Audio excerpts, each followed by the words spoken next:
हवा टेढ़ी चल रही है, नौका किनारे लाइबे में परेशानी हो रही है महाराज, ठहर जाओ।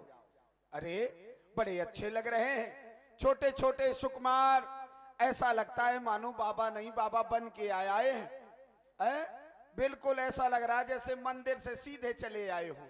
जय हो, आज तो यात्री बड़े अच्छे मिले। जय हो गंगा मैया तुम्हारी।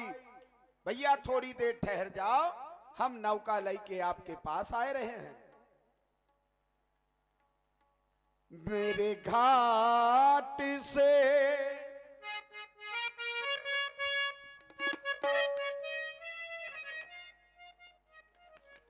मेरे घाट से मुझको बुलाया,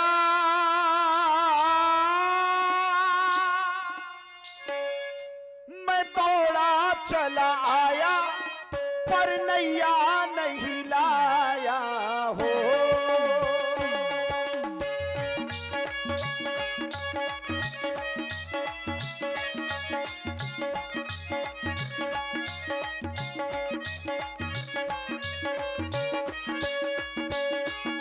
मेरे घाट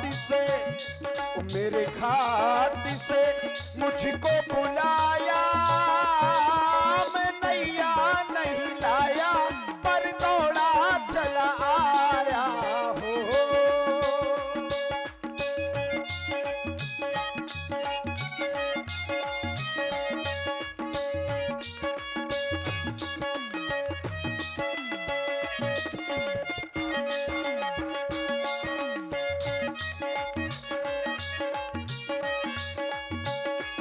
मुझे गंगा की लहरों ने बताया, मुझे गंगा की लहरों ने बताया, मैं दौड़ा चला आया पर नैया नहीं लाया हो। मेरे घाट पे, ओ मेरे घाट पे मुझको बुलाया, मैं दौड़ा चला आया पर नैया नहीं लाया हो। मेरे घाट में, ओ मेरे घाट में मुझको बुलाया पर नैया नहीं लाया, मैं दौड़ा चला आया हो।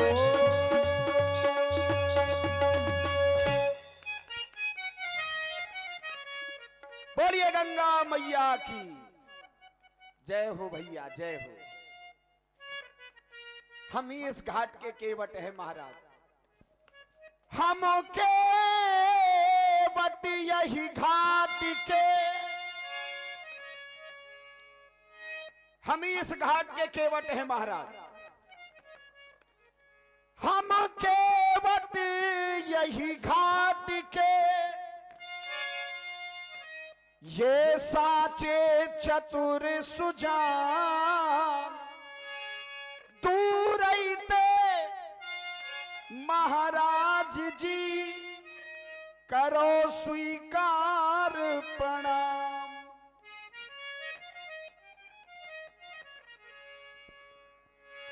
तुम ही केवट हो। हाँ महाराज, हम अज्ञान, तो हम तो तुम्हें बड़ी देर से बुला रहे हैं, और जब हमारे पास में आए तो बड़ी दूर से तुम प्रणाम कर रहे हो, पास में क्यों नहीं आ रहे हो? महाराज हम अछूत जात के हैं, काऊ के छू नहीं सकते। समाज की जो वर्ण व्यवस्था है उसमें बट करके हम नीच जात के हैं, और जो अछूत है वो यदि आपको छू लेगा तो संसार हंसेगा। देखो केवटा के कितने दिमाग खराब है, राजन के लड़का छुअत है। जाते महाराज अछूत जात के हैं, दूर ही ते प्रणाम कर रहे, कोई अपराध नहीं कर रहे। नहीं नहीं केवट भैया, हम ये जात पात का नाता नहीं मानते हैं, इसलिए तुम हमारे पास में आ जाओ। मेरे लिए तो सब समान है।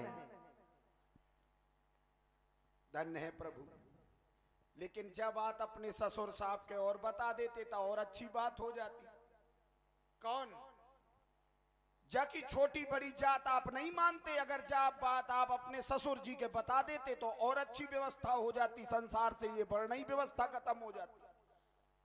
आपके राजा साहब, आपके ससुर साहब विदेहराज महाराज जनक जी ने कौन व्यवस्था की थी? उत्तम मध्यम नीच लघु, काय ब्याज जी? 4 व्यवस्थाएं। तो जब आज जो हमें बता रहे सो अपने ससुर साहब के बता देते, तब वर्ण व्यवस्था खत्म हो जाती, छुआछूत खत्म हो जाती। लेकिन तुमने नहीं बताई। हाँ महाराज, जब आज सही है, बड़न बड़न के को नहीं बताऊ, छोटन के तो गली चलत बताऊ। तो हम तो गरीब आदमी महाराज दूर रहते प्रणाम कर रहे, प्रणाम स्वीकार करो। अपने पूरे परिवार के सहित तुम कुशलता से रहो केवल। धन्य प्रभु, ऐसा वरदान किसी ने नहीं दिया, आपने दिया, मेरा जीवन धन्य हो गया। मैं आपके कौन से काम आ सकता हूं महाराज? बस आप कार्य तो केवल वही करना है जो तुम यहाँ रह करके करते चले आ रहे हो। यहाँ तो महाराज हम सब उपद्रे करत जई, घाट आए हम आओ हैं, बनाउत हैं, खाउत हैं, लेटत हैं, सब कछु करत। नहीं, उपद्रव मतलब कैसा उपद्रव? अब उपद्रव का शाम के गल लग गई थोड़ी बहुत तक है, सब सही। फिर अब हम तो ऐसा ही हैं, पढ़े न लिखे जबरदस्ती यार। केवल भैया बस अपनी नाव को ले आओ और नाव में बिठा करके हम तीनों को गंगा के उस पार कर दो। अच्छा, हाँ। काहे महाराज? बताड़ का क्या मतलब? हमने कछु सुनो है क्या? एक ताड़ का नाम की राक्षसी हती, हाँ। और बत मर गई, तो हमें पता चलो तुम ही ने मारो। बिल्कुल, तुम ही ने मारो। हाँ। और बपथरिया, उसका भी उद्धार हुआ है। उद्धार हुआ है कि लुगाई बना दी? ये तुम्हें किसने बताया? जो कौन सा उद्धार है? अगर उसको कोई जीवन न दिया जाता तो वो मुक्त हो जाती, वो उद्धार हो जाता। लेकिन आपने पथरा से लुगाई बना दी, अब तो और आफत हो गई। पथरा तो एकांत में परो, तो औरत को तो जीवो मुश्किल है जा दुनिया में। समस्या एक और है कि पथरा को औरत बना दिया, वो औरत चली गई बाबा जी के साथ ना भाई, अपने पति लोग को। बताओ, और कहूं अगर दूसरी जगह चली जाती ता बदनामी होती। केवल तुमने यही सुना है बस? ये बहुत कछु सुनो महाराज। नहीं, उस पत्थर की शिला के बारे में केवल इतना ही सुना। और लुगाई बन गई, इतना ही पर्याप्त है, अब का करने का? ये नहीं सुना तुमने कि पहले ही किसी ऋषि की नारी थी और ऋषियों ने नारी से पत्थर का बना दिया था। अच्छा, नारी हती सो पथरा बना दी थी, और क्या? और तुमने लुगाई बना दी। क्या? उनने लुगाई से पथरा बना और तुमने पथरा से लुगाई बना दी। वो जो थी मैंने वही बनाया है। अच्छा, तो काहे हमारी नाव भी कछु हो सकत ही अगर ये बन गई था? ये क्यों सोच रहे हो? अले हम आओ सामान हम ना सोचे तो का पड़ोसी सोचे। हम आओ घर चले है तो हम ही सोचे महाराज।